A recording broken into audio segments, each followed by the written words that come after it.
What's up everybody, welcome back to another War of the Visions video. Today we're going to be talking about Ruined Sterne, who is our next 100 cost unit, and we're going to make sure that he's actually worth it. So his shards will cost double and his pulling rate is very low, but he's looking pretty badass right now, so we'll go over all the details. And I want to apologize if I'm a little echoey, more echoey than usual, because you can see there's nothing behind me. If you watched my channel back in July, you'll know that my apartment flooded from the unit upstairs, and there was basically no work done yet. So the building's insurance has just got some people in working today, and I've kind of lost all my setup. So we're gonna roll with what we got. So taking a look at him overall as a unit, he's dark, he's got your basic move and jump, and then he has the Ruined Knight or Knight of Destruction or whatever they're going to call it. I haven't seen the translation yet because I always film these ahead of time. And then he's got Samurai and Assassin as sub-jobs, which is very interesting. His weapon is Greatsword, just like the regular Sterne, and then he can do armor, helm, and accessories. So all fairly standard there. If we take a look at his actual stats, he looks pretty cool. You know, he's got some HP, he's got decent strength, a nice crit rate. His dexterity is kind of on the low side there at 166, and then he's got very high luck, which is always good, decent agility, and then no natural defense or spirit. The big takeaways here are going to be his HP and his luck. And his strength is good, but it's actually lower than regular Sterne. So he's also going to get 15% more HP from his board, so that's pretty solid. He's definitely going to be a lot tankier or just more durable than our regular Sterne. Now taking a look at his actual his resistances, we've got the negative 10% to light, and then he's got some really good damage resistances. So 20% slashing, 10% striking, 10% projectile, and then he's just weak to piercing and to magic. That's very workable. So that's not a big deal, but the 50% to charm and the 50% to don't act, those are actually incredibly relevant and very, very big deals for resistances. So those are really solid.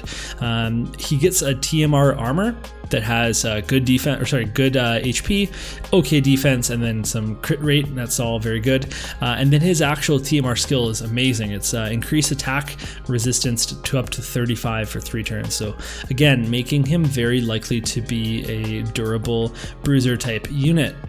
And then his master ability is where he can really start to get out of control. He gets defense penetration naturally through his master ability, so 20 defense he can penetrate through, and then 10 to his slash attack.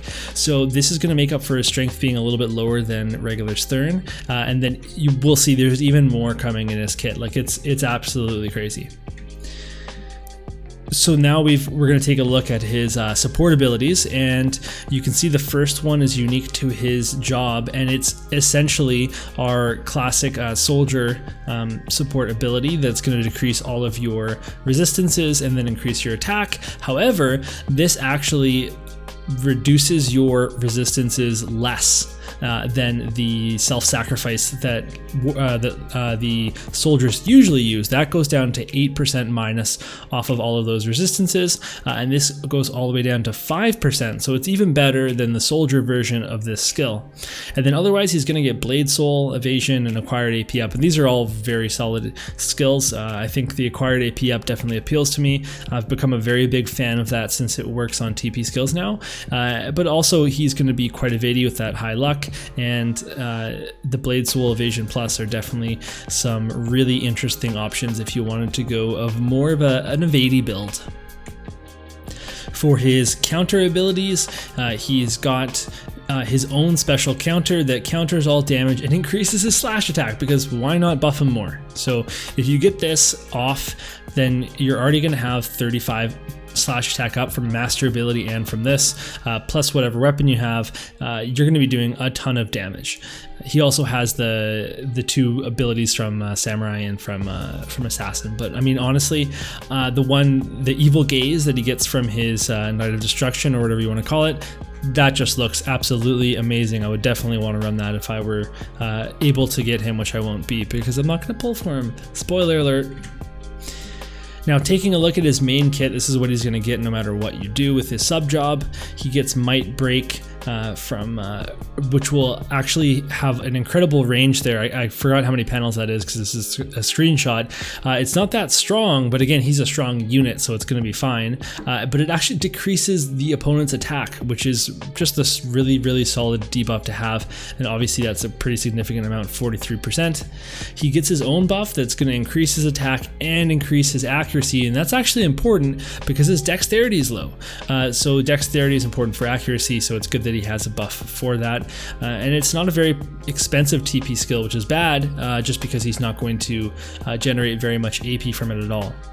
He also gets Swift Slash, which is going to move him to a target panel and attack somebody, and then increases agility. So again, all of his skills are just have secondary effects that are awesome. He gets Hazard Crash, which is a massive attack with a huge AoE at range. It consumes his HP, and then it decreases the defense of the people that it hits. So he's going to make up again for having a little bit lower attack than regular Sterne by having defense piercing, by having slash attack up, by increasing his attack, by decreasing your opponent's defense for everybody in your party. He really is just a one-man machine. And then Catastrophe increases his light killer and then also does quite a bit of damage. It's very odd AoE as well. The one thing here you can see is that there's a lot of high AP costs, so he definitely needs to be able to generate AP, which is maybe a problem if you don't have something like Jesus Bells, which I don't have. So taking a look at his sub skills, he only gets 2. There's double attack, which is a chain, so he'll chain with himself, and then it also increases light killer, so that's not bad. And then he gets demonic healing, which will increase his max HP and restore some HP as well. And I mean, that's fine. It's another TP skill, but again, it's not a huge TP skill. So you really can see here that if he's not getting forward to attack, then he will have trouble generating AP. Looking at the samurai skills, there are your classic gambit here. So you've got your meditation, your Hien, illusion, and Hien's great because it's very cheap, but I mean, if we take a look back at his other skill, Might Break costs the same, and it's going to be a little bit better, although Hien will do a little bit more damage. Illusion is the big one here. If you're going to run Ruined Sterne as an evasion unit, then maybe you'll need Illusion for him unless you have a different samurai that's going to cast it for the party, but otherwise that's something to consider. And then otherwise he gets some more buffs here too. So this is definitely a very interesting sub, and you're not losing that much when you sub a different skill set, because he really does get the majority of his skills on his main job. Just something to consider. Now for Assassin, he gets some very interesting abilities. He does not get the defense cleaving attack that Venera gets. He does get a defense decrease in Marauder's blade, but it's very, very specific.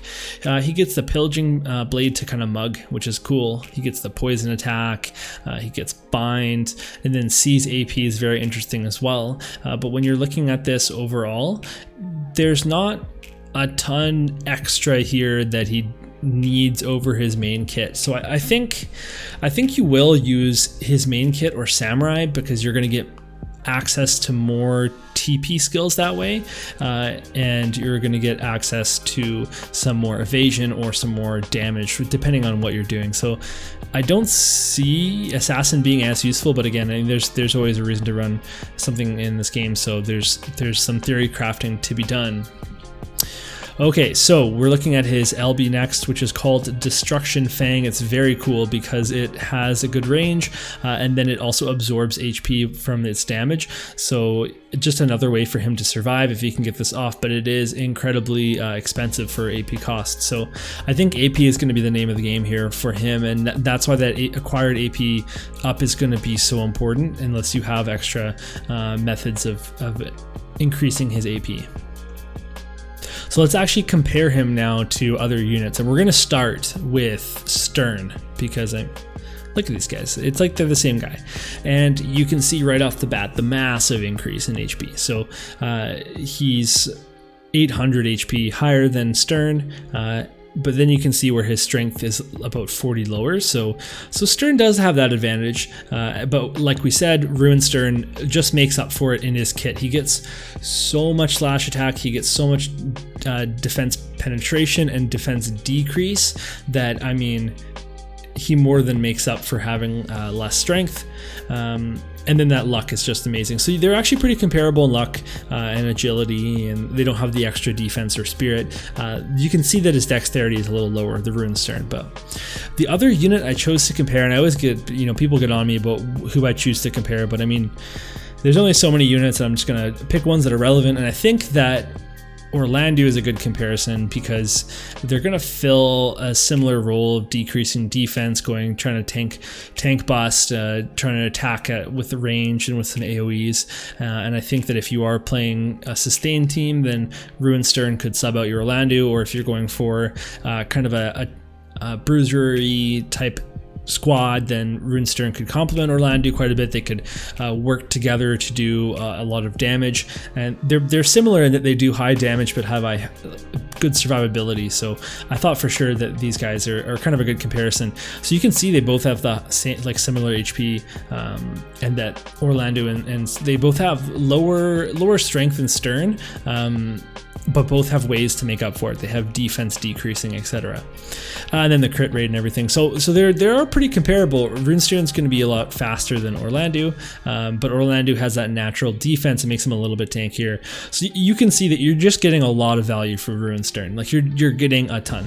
So the question is, should you pull for Sterne? And I'm going to say maybe.